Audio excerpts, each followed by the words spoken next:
Assalamualaikum warahmatullahi wabarakatuh. Selamat pagi SMK bisa. Ya, apa kabar semuanya? Semoga kalian dalam keadaan sehat walafiat, baik-baik saja, penuh dengan keberkahan dari Allah Subhanahu wa taala. Amin ya robbal alamin. Perkenalkan, saya Sri Maisaroh. Kalian bisa memanggil saya dengan Ibu Sri atau Ibu Mai. Nah, saya ini khusus untuk membimbing kalian di kelas 12, yaitu sebagai guru bimbingan konseling kalian ya. Selamat kalian sudah menempuh di kelas 12. Semoga bisa mengikuti dengan baik walaupun dalam kondisi pandemi seperti ini. Nah, untuk hari ini saya akan menjelaskan terkait impian atau cita-cita. Nah, coba kita telaah lagi. Apakah kita punya sebuah impian? Apa kita punya sebuah cita-cita? Seberapa penting sih impian dan cita-cita itu? Nah, kita simak dulu ya penjelasan saya. Ya, ada sebuah penelitian di salah satu kampus ternama, yaitu di Harvard Business School. Penelitian tersebut dilakukan pada tahun 1979. Penelitiannya adalah terkait impian atau cita-cita.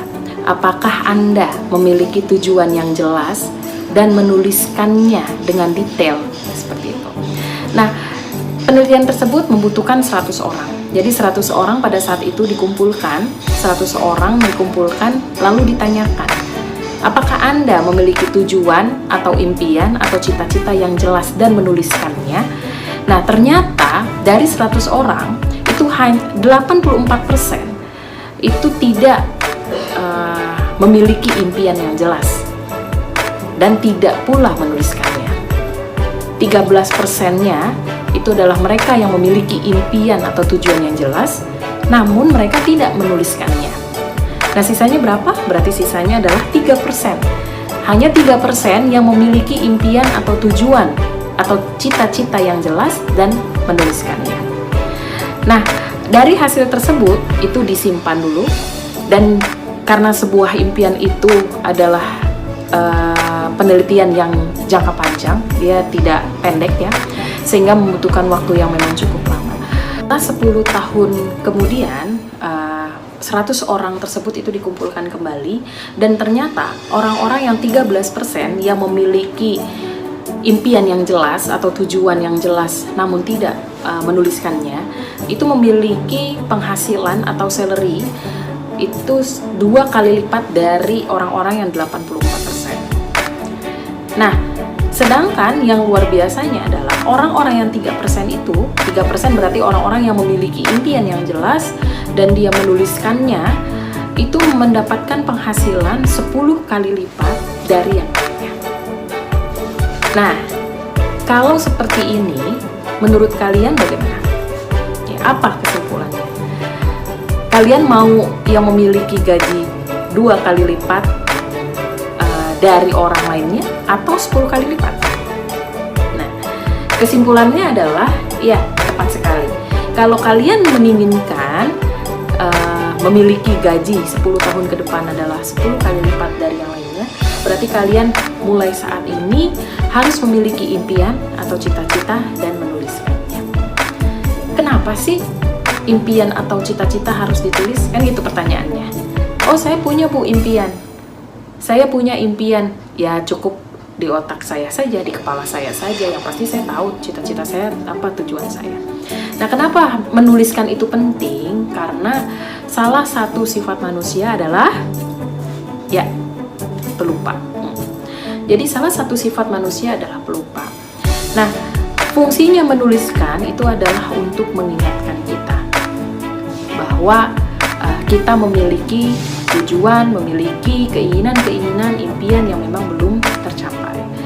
Nah, terkadang kita sebagai manusia secara pribadi pun ketika sedang mengalami sebuah masalah, terkadang wah, otak kita tuh udah agak sedikit, ya mohon maaf ya, itu agak sedikit kalut, sedikit error ya, sehingga apa yang kita inginkan, apa yang kita cita-citakan yang hanya berada di otak kita, itu kita lupa. Karena kita lagi kalut pada saat itu, karena kita punya masalah. Namun, karena kita menuliskannya, itulah yang mengingatkan kita. Jadi ketika kalian memiliki impian, hal yang pertama yang harus kalian lakukan adalah satu, kalian harus menuliskannya. Ya boleh menuliskannya di buku, boleh kalian nulis di mungkin di kertas, nanti ditempel di dinding kalian, dinding kamar kalian. Lalu hal yang kedua adalah menginformasikan apa yang kalian inginkan kepada siapa? Minimal adalah orang yang terdekat. Sampaikan siapa orang terdekat, misalnya contoh orang tua, sahabat. Kamu sampaikan bahwa keinginan saya, impian saya nanti rencananya begini. Apa? Kenapa harus disampaikan? Nanti mereka itulah yang memang mengingatkan kita pada saat tadi ketika kita memang lagi kondisi kacau. Gitu. Jadi mereka yang akan mengingatkan kita terkait impian-impian kita. Lalu yang ketiga, ya, selain tadi menuliskan yang pertama, lalu yang kedua menyampaikan atau menginformasikan kepada orang terdekat. Yang ketiga adalah visualisasikan. Nah, apa sih visualisasikan? Itu adalah menggambarkan apa yang kita impikan, apa yang kita cita-citakan. Jadi, misalnya nih ya, kalian targetnya lulus dari SMK 2 itu adalah cita-citanya ingin ke Jepang, ingin magang ke Jepang. Cari itu gambar-gambar tentang negara Jepang. Ya boleh tentang negara Jepang, tentang keindahan Jepang, kamu visualisasikannya dengan gambar. Nah, kamu tempel, itu tempel boleh kamu tempel di buku atau di karton. Itu yang memang untuk mengingatkan kamu. Misalnya cita-citanya apa lagi? Oh iya, saya targetnya adalah ingin kerja nanti di perusahaan ternama. Perusahaan ternama apa sih? Ya misalnya PLN atau Pertamina. Contoh aja ya ini. Kalian boleh itu cari logonya, kalian tempel. Oh, saya cita-citanya ingin sekali yang namanya ingin masuk perguruan tinggi negeri. Apa sih impian kamu? Mau masuk perguruan tinggi mana? Cari, ya kan?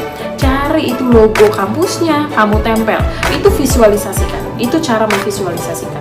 Nah, selain dari gambar-gambar tersebut, jangan lupa ya, pada saat kalian berdoa, kalian visualisasikan.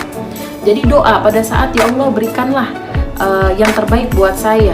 Saya ingin sekali masuk misalnya perguruan tinggi negeri, universitas apa, gambarkan, bayangkan kebahagiaan ketika kamu masukinya.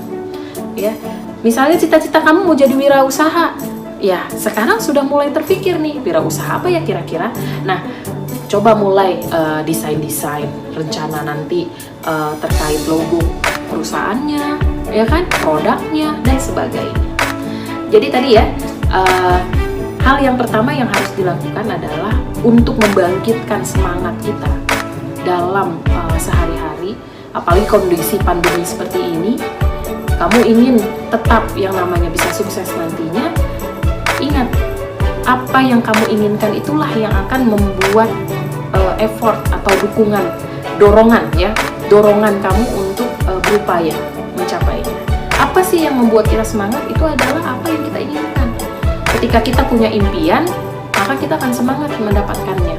Kita semangat sehari-hari, ya bangun pagi, ya kan, belajar. Apa? Kenapa harus seperti itu? Karena kita punya impian, karena kita punya target itu sebenarnya. Nah, jadi yang pertama ingat, bagi kalian yang sudah memiliki impian, alhamdulillah, berarti tinggal nextnya, lanjutnya, yaitu dituliskan, diinformasikan atau disampaikan kepada ya orang terdekat, lalu divisualisasikan. Nah, bagi kalian yang belum memiliki, ya mulai sekarang coba berpikir, apa sih yang saya mau terkait masa depan saya?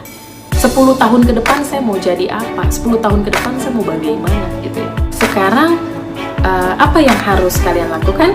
Nah, selanjutnya adalah silakan kalian berpikir dulu terkait apa sih yang kalian mau, apa sih yang kalian impikan, apa sih yang kalian cita-citakan. Setelah berpikir, silakan tuliskan. Pilihannya boleh di karton ya, atau boleh kalian di buku tulis, silakan.